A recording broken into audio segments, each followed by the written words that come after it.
Okay, today I'm looking at Enchanted Forest. This is a Ravensburger game.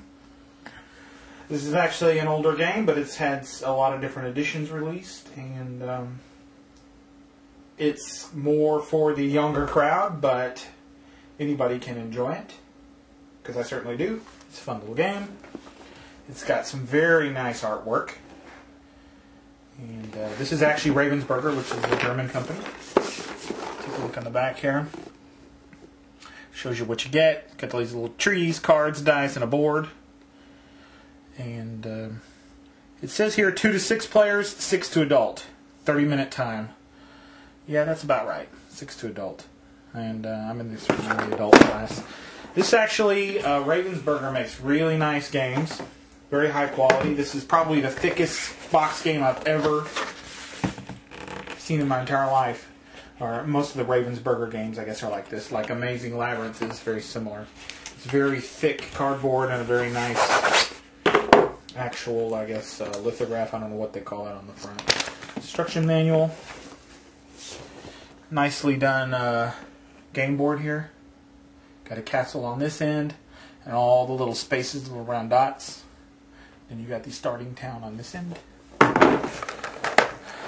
Oh, there's a bonus. Something I like. They've got art on the inside of the box. Not necessarily on the lid, but inside somewhere else. You got the little green trees. Each green tree has a symbol on it. And also you got cards. Each of those have symbols on them that correspond to the green trees. And they're actually based around fairy tales. And then you got these nice little wooden pieces that are the characters. And then you got a couple dice.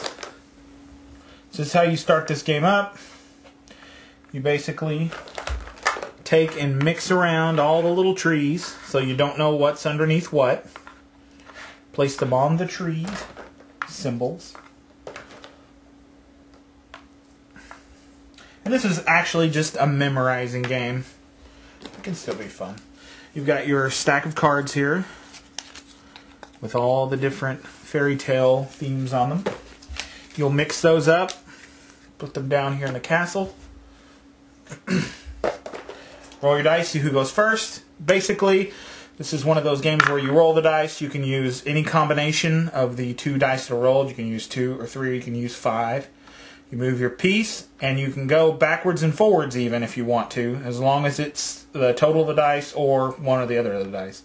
So you can go 1, 2, 3, 4, 5, or you can go 1, 2, 3, 1, 2 if you wanted to, etc., etc.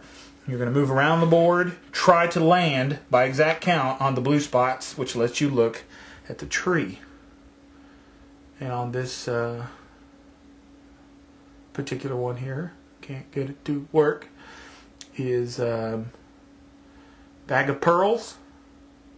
I'm guessing some of these fairy tales I can't quite figure out, and I've never heard of some of them. When me and my wife first played this one, that's a bag of throat cheese. That's what we called it for a long time.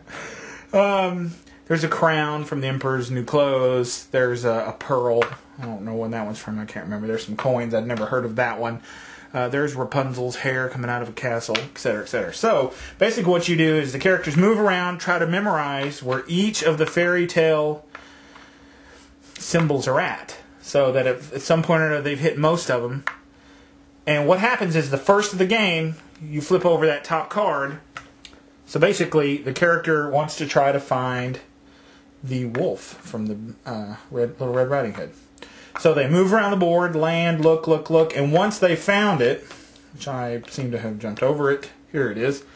Once this character has found it, then they need to make their way all the way to the castle and by exact count land on the key. Once they've landed on the key, they reveal, the first they look hidden to make sure that they got it right, and then if it's right, they reveal it to everybody, and then they get to that. Whoever gets 3 of those wins the game.